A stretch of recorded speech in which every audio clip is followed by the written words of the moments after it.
Namaskar, I am Shelly Khera and I dedicate this CD to my grandfather who was a spiritual guru, Sri Swami Dharadhar Maharaj Dev.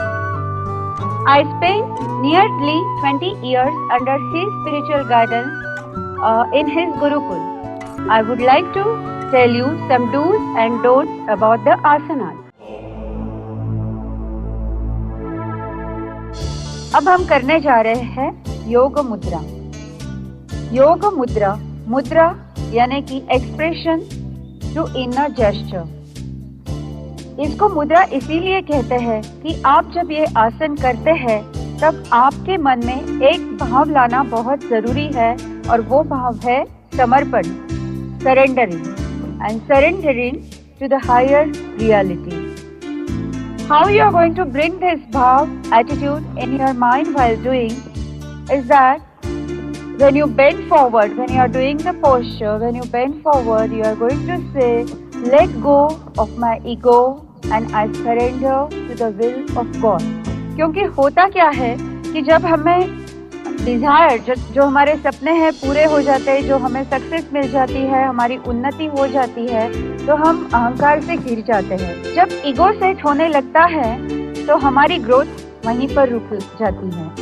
और इसके लिए ये जरूरी है कि जब हम आसन करें तो आसन के एटीट्यूड का महत्व ध्यान में रखते हुए उसका पूरा फायदा उठाएं। अब श्यामली हमें योग मुद्रा करके बताएंगी। सबसे पहले आपको पद्मासन या सुखासन में बैठना है। अगर आप पद्मासन में बैठते हैं तो ज्यादा स्ट्रेच मिलता है, डीपर मसल्स तक स्ट्रेच पहुंचता है। तो देखिए, सबसे पहले जिस भी पोस्चर में आप बैठे हो, हाथों को लेफ्ट हैंड से राइट हैंड की कलाई को आपको पीछे पकड़ना है लोअर बैक रीजन में। अब पूरा इनहेल करते हुए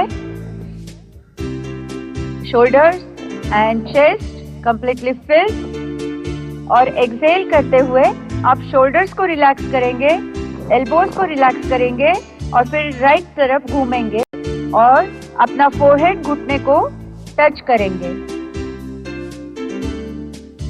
यहाँ पर आप 4 सेकंड के लिए रुकेंगे मीन्स आप ब्रेथ को होल्ड करेंगे। उसके बाद इनहेल करते हुए ऊपर आएंगे, एक्सहेल करते हुए twist to left side and then bend forward and touch to your knee. Hold for 4 seconds.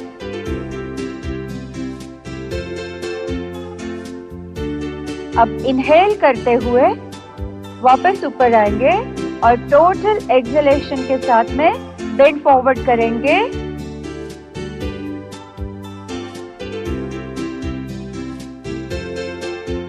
और जमीन से सिर को झुकाएंगे। इस समय आपको वो एटीट्यूड लाना बहुत जरूरी है।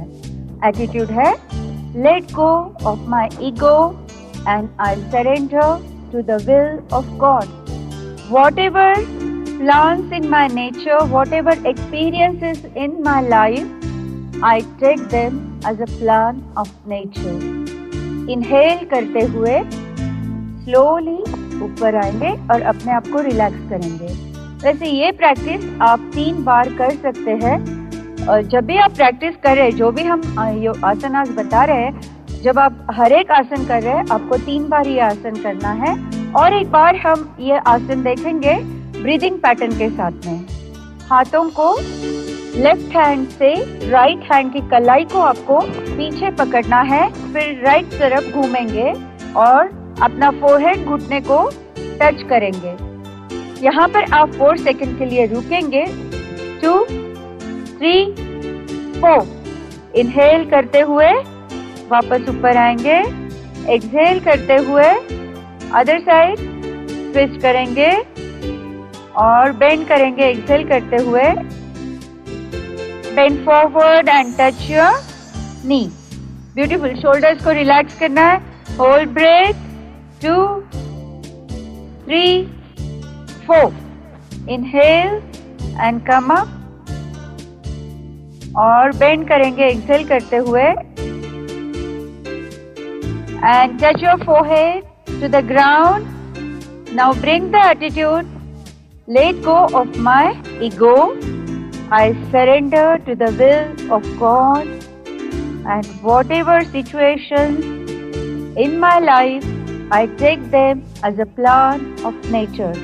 अब इनहेल करते हुए ऊपर आएंगे और एक्सहेल करते हुए रिलैक्स करेंगे।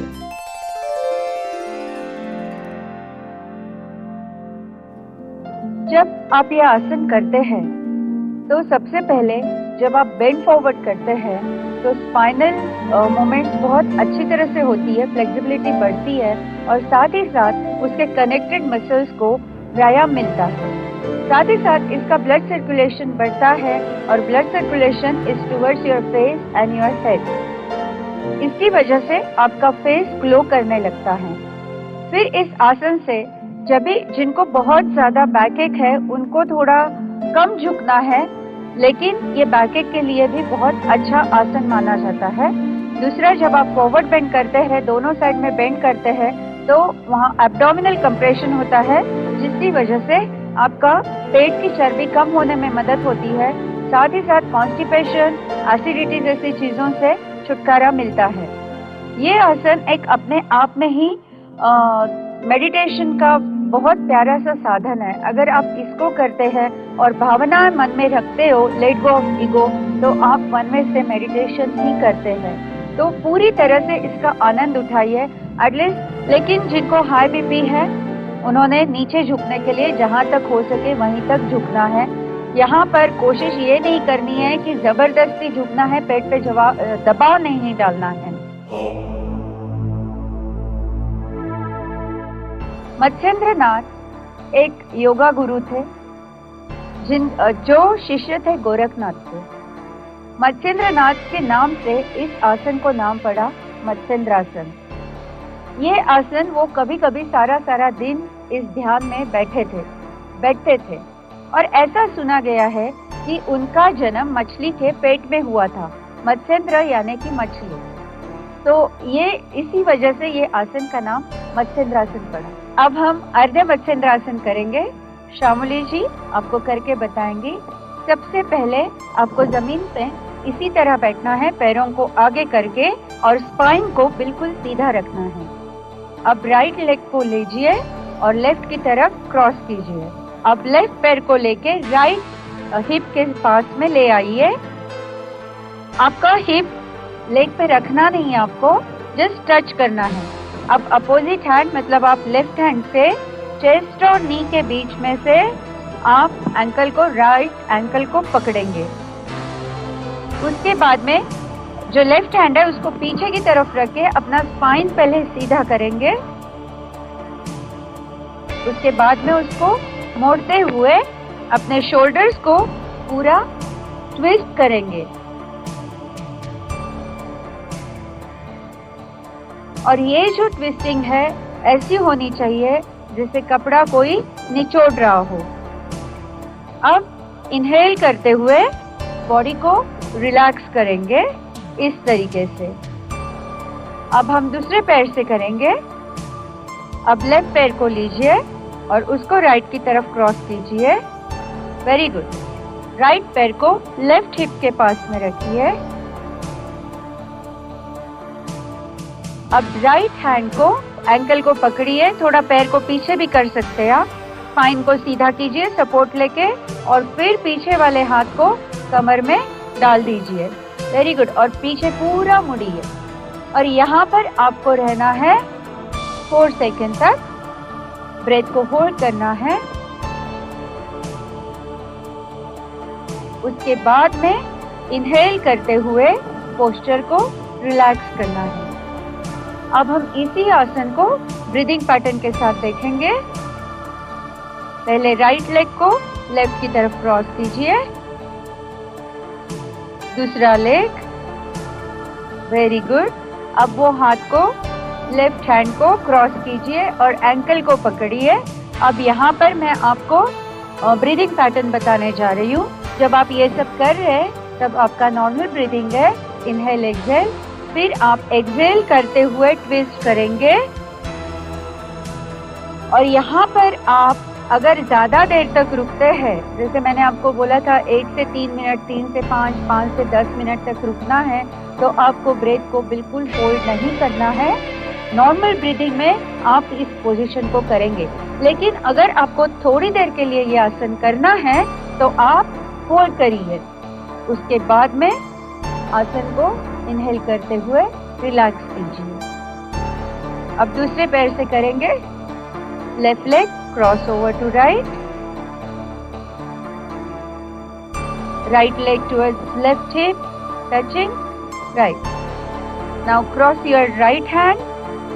Very good. Hold your ankle and other hand. अब हम यहाँ पर 4 सेकंड तक होल्ड करें। अभी आपकी मर्जी है, या फिर नॉर्मल ब्रीदिंग में आप कंटिन्यूअसली 1 से 3, 3 से 5 मिनट तक इस आसन को करते हैं। अब इनहेल करते हुए रिलैक्स कीजिए।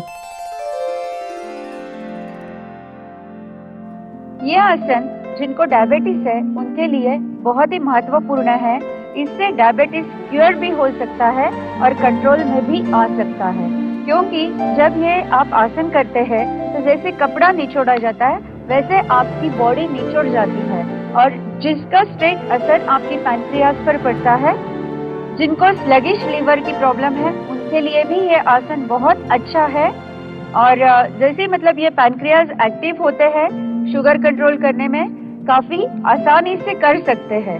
और इससे और एक बहुत अच्छा फायदा होता है कि जिनको कमर में इंच लॉस करना है, कमर की चर्बी है, फैट पेट के फैट्स है, अगर उनको भी कम करना है तो ये आसन से बहुत अच्छी तरह से हो सकता है।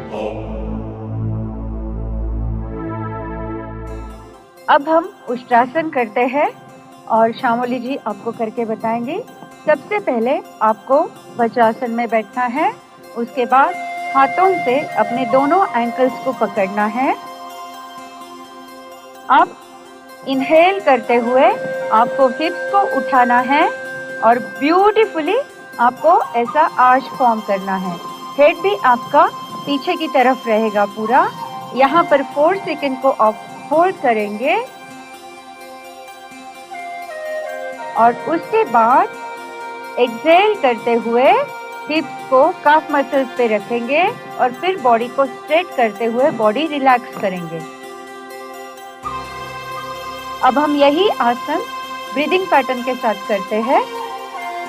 First sit in vajrasana, hold your ankles and then inhaling, raise your hip and bend back totally. Very good. Feel the stretch on your complete front, alimentary canal and thyroid. Now hold breath for 4 seconds. 2, 3, 4. Exhaling, relax your hips, then your body and then your hands.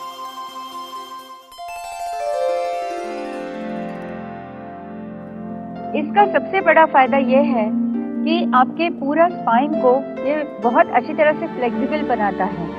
ऊपर से जब आप backward bend करते हैं इसमें, तो complete अंदर के जो इंटरनल ऑर्गन्स है वो ऊपर की तरफ पुल्ड होते हैं।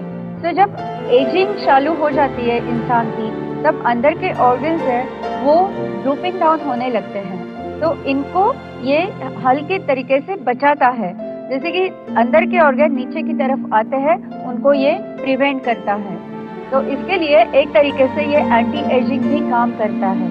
सेकेंड थिंग, जब आप ये थायराइड ग्लैंड, जो जिनको थायराइड का प्रॉब्लम है उनके लिए ये बेहतरीन दवा साबित हो सकती है।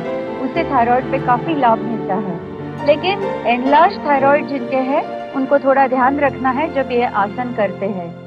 और इसमें जो आपके थाइज है, थाइज और हिप जॉइंट्स, इसमें काफी अच्छी तरह से व्यायाम मिलता है और ज्यादा लचीली बनती है। अगर आपके थाइज और काफ मसल्स अच्छे स्ट्रॉन्ग मजबूत है तो आपको नी प्रॉब्लम नहीं हो सकती है। और इसके लिए जब आप योगा करते, नी प्रॉब्लम भी है और आप योगा करना शुरू कर देते हैं तो कुछ दिनों में नी प्रॉब्लम भी दूर हो सकती है।